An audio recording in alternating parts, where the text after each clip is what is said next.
आइए, Kotak alternative asset managers की CEO Lakshmi Iyer जी भी हमारे साथ हैं। लक्ष्मी जी, आप कैसे देख रही हैं आरबीआई गवर्नर साहब की पॉलिसी को, और क्या खास संकेत आपने पढ़े हैं?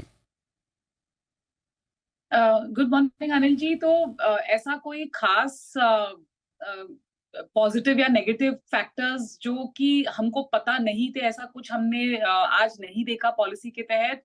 एक ही चीज है, जब पिछली बारी का जो वोट था वो 5-1 था, अब की बारी का जो वोट है वो 4:2 है। तो उसमें आप थोड़ा सा एक लेग अप मान सकते हो। और ये जो महंगाई का जो वॉर है, जिसको हम बोलते हैं रणनीति जो है, आप पॉलिसी का महंगाई को देख के ही तय करते हो, वो अभी भी जारी है। इससे एक और अंदाजा मिला। और आज की पॉलिसी में क्या रेट कट होगा, उसकी संभावना होगी, उसका तो कोई खुलासा बिल्कुल नहीं हुआ। तो I think all of these हमारे हिसाब से इन लाइन विद एक्सपेक्टेशन था। एक चीज जो उन्होंने बताई कि क्या वो यूएस के लिए वेट करेंगे, वो उन्होंने खुलासा किया कि हम इनवर्ड लुकिंग होंगे, हम यहाँ की चीजों को ज्यादा सराहेंगे और उसके हिसाब से एक्ट करेंगे। वो शायद बाजार के लिए हल्का सा एक फैक्टर रह सकता है नोट के लिए, बट ओवरऑल मेरे हिसाब से एक neutral in line with expectation policy था। हमारे साथ लक्ष्मी जी भी हैं। लक्ष्मी जी, आपको क्या लग रहा है, इक्विटी मार्केट और डेट मार्केट दोनों पर क्या पॉलिसी का कुछ असर पड़ना चाहिए या नहीं? देखिए, बॉन्ड मार्केट में ऐसा कोई असर नहीं पड़ा है। एक आध बेसिस पॉइंट यहाँ वहां झूम रहा है बॉन्ड यील्ड, क्योंकि जैसा हमने पहले भी डिस्कस किया था, जो विदेशी निवेशक है वो कितनी तेजी से पैसे लगाएंगे इंडिया में। आज की तारीख में अगर आप देखो तो 2023 का जो कैलेंडर ईयर है, तकरीबन 56,000 करोड़ के आसपास का नेट पॉजिटिव सेल्स हुआ था, कारोबार जैसे हम बोलते हैं डेट में। लेकिन आज की तारीख में 2024 का जो कैलेंडर ईयर है, केवल 5 महीने में हम 55,000 करोड़ की खरीदारी देख चुके हैं फॉरेन निवेशकों से। तो क्या ये जारी रहेगा, वो डिमांड के लिए बहुत ही अहम है। तो हमारा ये मानना है कि वो एक बॉन्ड डील के लिए काफी स्ट्रॉन्ग एंकर रहेगा।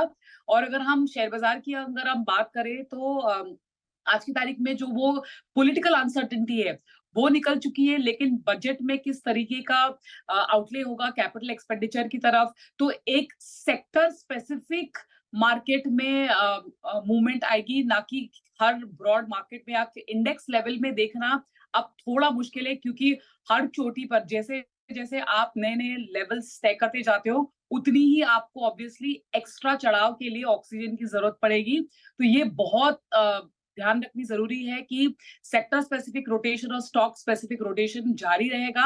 और ऑब्वियसली बाजार की हलचल जो है वो इस लेवल से डेफिनेटली बढ़ती रहेगी। म्यूचुअल फंड इन्वेस्टर्स को लक्ष्मी जी, आपसे सवाल है मेरा कि किस तरह का अब अलोकेशन रखना चाहिए, इस पॉलिसी के बाद कोई बदलाव करें, जो चल रहा है वही चलने दें, डेट या इक्विटी में कहाँ बढ़ाएं?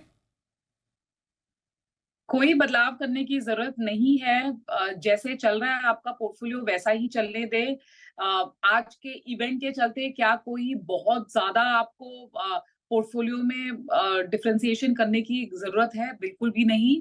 अ, जैसे यील्ड आज की तारीख में 10 साल का जो बॉन्ड का यील्ड है 7.05 7.06 के आसपास है।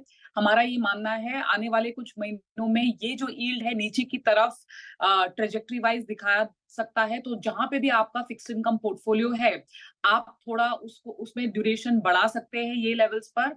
और इक्विटी जैसे हमने पिछली बारी भी डिस्कस किया था, जो स्ट्रेटजी आपका है, 100 रुपए लगा रहे हो आपने पैसे, अगर लगा दिए 50 रुपए पॉलिटिक्स या इलेक्शन के पहले, वो बाकी का जो 50 रुपया है आप आज की तारीख में भी अच्छे quality large cap by strategy में लगा सकते हो। और जो निचला हिस्सा है, काफी करेक्शन हो चुका है मिड मार्केट सेगमेंट में, वो चलता रहेगा, तो उसमें आप स्टैगर तौर से निवेश कीजिएगा।